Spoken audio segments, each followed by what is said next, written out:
آپ یہ سمجھیں کہ آپ نے بچوں کے لیے کھانا بنانا ہے، خواتین ہیں تو وہ جب تک دوپہر کا کھانا نہیں بنا لیتی ان کا کسی کام میں دل نہیں لگے گا، خواہ وہ بیڈ پہ آرام کرنے کے لیے لیٹ جائیں، خواہ مہمان آ جائیں مہمانوں کے ساتھ بیٹھ جائیں، کچھ اور کام کے لیے چلے جائیں، شاپنگ کے لیے چلے جائیں، وہ کہیں گی نہیں دوپہر کا کھانا بنانا ہے۔ اور جو دوپہر کے کھانا بنانے کا وقت قریب آتا جائے گا ٹینشن بڑھتی جائے گی، اس وقت تک جب تک دوپہر کا کھانا بن نہیں جائے گا۔ اب یہ صرف بات کھانا بنانے کی نہیں ہے، یہ تمام معاملات میں یہ چیزیں آ جاتی ہیں۔ اسی طریقے سے اگر آپ گن کر منت مان کر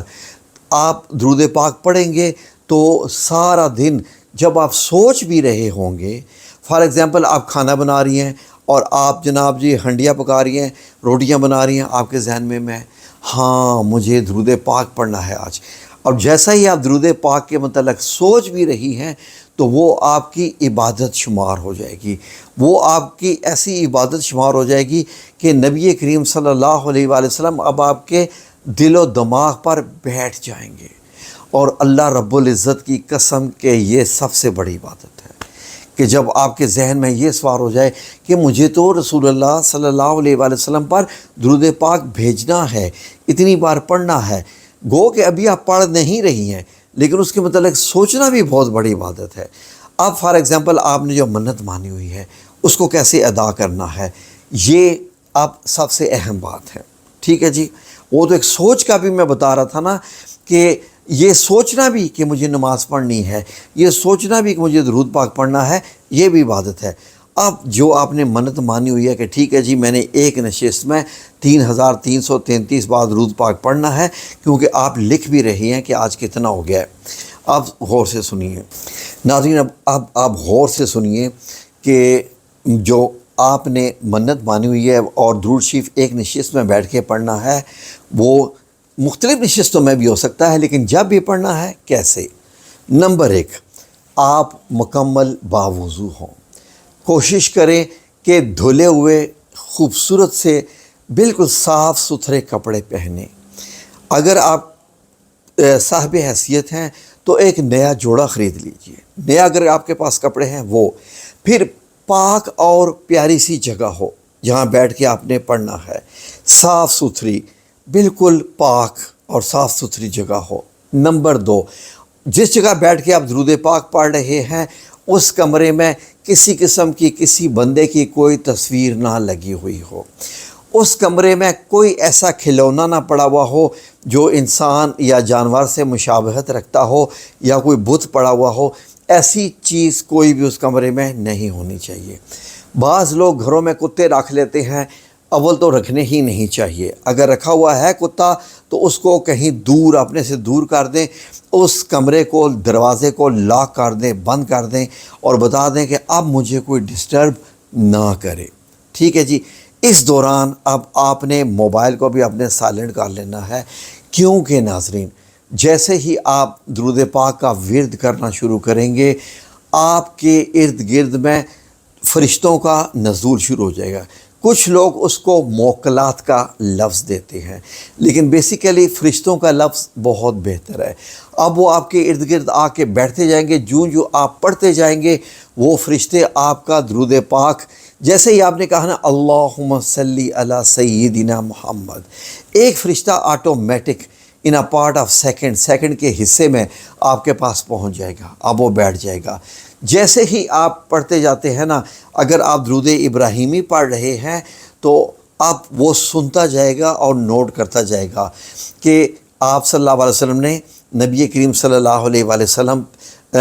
پہ بھی درود پاک پڑھا ہے، اب آپ نے حضرت ابراہیم علیہ السلام پہ بھی درود پاک پڑھا ہے، اب آپ نے جب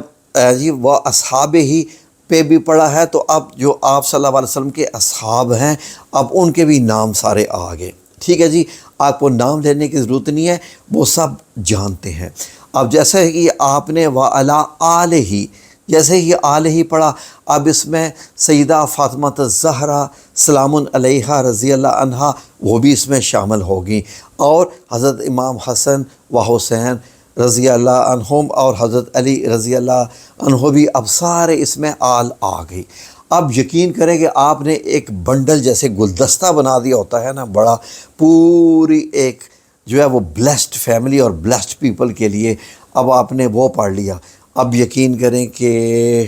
اب آپ کے درود پاک کے معاملات اور بڑھ گئے۔ اب درود ابراہیمی ذرا لمبا ہوتا ہے تو وہ 3000 جو ہے وہ 333 مطلب جو ہے وہ پڑھنا آسان نہیں ہوتا، 3333 بار۔ تو مطلب یہ ہے کہ آپ چاہیں تو اگر آپ یہ بھی کر دینا اللہم صلی علی محمد، تو یہ ایک درود پاک ہو گیا۔ صلی اللہ علیہ وآلہ وسلم بھی کہہ دیں تو یہ مختصر ترین درود پاک ہے، لیکن اللہم صلی علی سیدنا محمد یہ پڑھ دیں تو یہ ایک مکمل درود پاک ہے۔ ٹھیک ہے جی، یہ بھی ہو گیا۔ اگر بہت بڑی تعداد، یہ آپ کے ہے، اب ٹو یو، یہ آپ لوگوں پر ہے کہ کتنا پڑھنا چاہتے ہیں۔ تو ناظرین اب سمجھ لیجئے کہ کچھ دنوں کے بعد جب آپ یہ پڑھنا شروع کریں گے، اور ہو سکتا ہے پہلے دن ہی جیسے جیسے آپ یہ پڑھ رہے ہوں گے اچانک سے آپ کو خوشبو آنا شروع ہو جائے گی۔ ٹھیک ہے جی، اور خوشبو سے مراد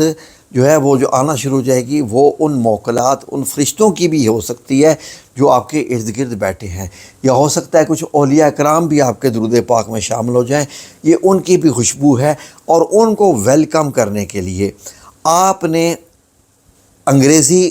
جو ہوتے ہیں نا انگلش پرفیومز وہ نہیں یوز کرنے۔ جہاں آپ بیٹھ رہی ہوں آپ چاہیں تو اگربتی بھی استعمال کر سکتے ہیں، وہ بھی خوشبو جو ہے وہ روحوں کو پسند ہوتی ہے۔ اس کے علاوہ آپ چاہیں تو جو اسلامک عطر ہوتے ہیں وہ بھی آپ استعمال کر سکتے ہیں، اور وہ زیادہ بہتر ہے۔ عطر استعمال کیجئے، آپ نے پرفیوم استعمال نہیں کرنا جہاں بیٹھ کے، اور وہ آپ کی روحانی محفل ہو جائے گی، ایسی محفل ہو جائے گی کہ آپ کا گھر بھی بابرکت ہو جائے گا، وہ جگہ بھی بابرکت ہو جائے گی، آپ کی اپنی شخصیت بابرکت ہو جائے گی۔ اور یہ جو منت ہے، اب آپ اسی دوران جب آپ درود پاک پڑھ رہے ہوتے ہیں آپ حق رکھتے ہیں کہ اللہ رب العزت سے یہ بھی فرما دے کہ اے میرے مولا کریم، میرے بچوں کے یہ مسائل ہیں، میرے گھر کے یہ مسائل ہیں، میرے مطلب یہ ہے کہ آمدن کی کمی ہے، پیسے کی کمی ہے، دولت کی کمی ہے، عزت کی کمی ہے، رشتوں کا معاملہ ہے، اور رزق کا معاملہ ہے، گھر کی ضرورت ہے، جی بچوں کی تعلیم کی ضرورت ہے، بچے بگڑ گئے ہیں ان کو نیک اور صالح بنانا ہے، جو بزرگ فوت ہو گئے ہیں ان کی بخشش کی دعا کرنی ہے۔ جو چاہیں بیچ میں آپ دعائیں کریں، وہ درود شریف میں لپیٹ کر اللہ رب العزت کو خوبصورتی سے سجا دجا کر پیش کی جائیں گی، اور اب آپ دیکھیے کہ آپ کے معاملات کہاں سے کہاں پہنچ جائیں گے۔ اللہ رب العزت کی قسم کہ جس کے قبضے میں میری جان ہے اور اس نے حساب لینا ہے کہ یہ اس کائنات کا اعلیٰ ترین عمل ہے، بہت ہی اعلیٰ۔ میں اگر یہ کہوں کہ یہ وظیفوں کا سردار ہے، کنگ آف دا وظیفاز، اتنا بڑا یہ عمل ہے کہ،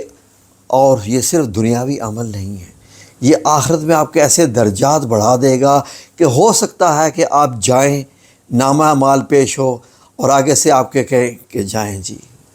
آپ کے لیے تو جنت آپ کا انتظار کر رہی ہے۔ اور بتائیے، اتنا یہ بڑا معاملہ ہے۔ میرا رب بڑا غفور الرحیم ہے، بڑا ہی غفور الرحیم ہے۔ اور جب دعا کریں تو آپ سے یہ گزارش ہے بڑی مؤدبانہ سی کہ اس ناچیز کو بھی اس دعاؤں میں شامل کر لیجئے گا کہ یا اللہ جس نے یہ عمل بتایا ہے اس پہ بھی اپنی رحمتیں اور برکتیں نازل فرما، آمین یا رب العالمین۔